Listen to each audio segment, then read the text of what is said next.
আমরা এত বছর পরে এসেও কেন এই এক্সপেকটেশনে থাকছে যে আমরা একটু ভালো খেলুক, এবার এবার অন্তত গ্রুপ পর্বটা উতরে যাক। মানে এতটা বছর খেলে এসেও আসলে কোথায় যে আমরা আটকে যাচ্ছি। দেখেন, আপনাকে এটা বাস্তব সত্য কি, আমরা তো ক্রিকেট একটা এমন জায়গায় চলে গিয়েছে।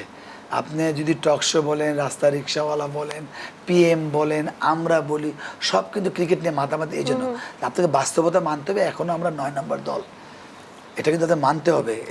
এই বাস্তবতাটা মানাটাই তো কষ্টের, যে এখনো কেন না, এটা কেন অনেকগুলো কারণ। এটা মানে যেহেতু আজকে প্রথম টেস্ট আমি খেলেছিলাম, মানে 12 ম্যান ছিলাম, ওইটা আমি 24 বছর, it's not matter of joke, 24 বছর আগে টেস্ট পাওয়ার পর ওই দেশটাকে আমি চাই না যে 1 নম্বর 2 নম্বর 3 নম্বর দল হোক।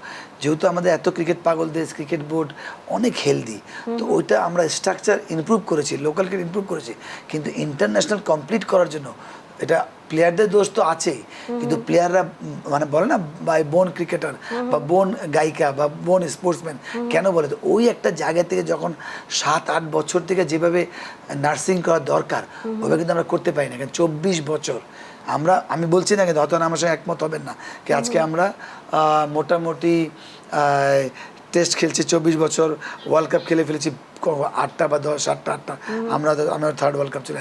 তো সব কিছু মিলিয়ে ওই জায়গাটা কিন্তু আমরা ওয়ার্কআউট করি। সেকেন্ড হচ্ছে যারা এই টাইপের দেশ, এই যে হল্যান্ড, স্কটল্যান্ড বা আফগান, এদের কিন্তু লোকাল ক্রিকেট অনেক আফগানটা আমি শিওর না, ওদের লোকাল স্ট্রাকচার, ওদের যে পলিসি, আফগানিস্তান তো মাঠে দুর্দান্ত পারফরম্যান্স দেখাচ্ছে, আউটস্ট্যান্ডিং।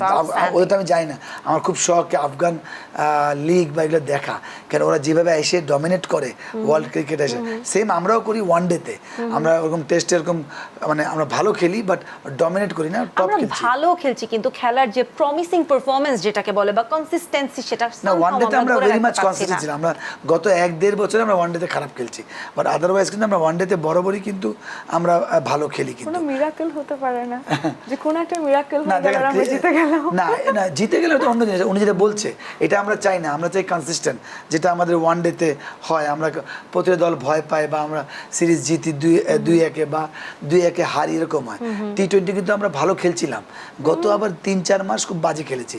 কিন্তু এর আগে যে আপনি দেখেন ইংল্যান্ডে ওয়ার্ল্ড চ্যাম্পিয়ন, তখন সিরিজ জিতলাম, সাউথ আফ্রিকায় আমরা ওডিআই জিতলাম, সব কিছু মিলে লাস্ট 1 বছরে খুব বাজে অবস্থা হয়ে গেছে। এবং যেটা আপনি বলছিলেন, আপনার কথা থেকে কোট করে যদি বলে, আপনি বলছিলেন যে আমরা ইন্ডিয়া যেরকম জানে যে ইন্ডিয়া কোথায় কাকে খেলাতে চায়, এত বছর পরে এসো আমরা যেন এখনো একটু কনফিউজড, এখনো আমরা জানি না যে ওপেনিংটা কে করলে ঠিক ভালো হবে, কোথায় ধরে খেলতে হবে। এটা বড় কারণ সবাই কনসিস্টেন্ট পারফর্মার না। আজকে আমরা কেন তামিমকে মনে করি এখনো, আজকে মানুষ আমাকে এখনো মনে করে ওপেনিং এর জায়গাটা তামিমের সঙ্গে লাস্ট।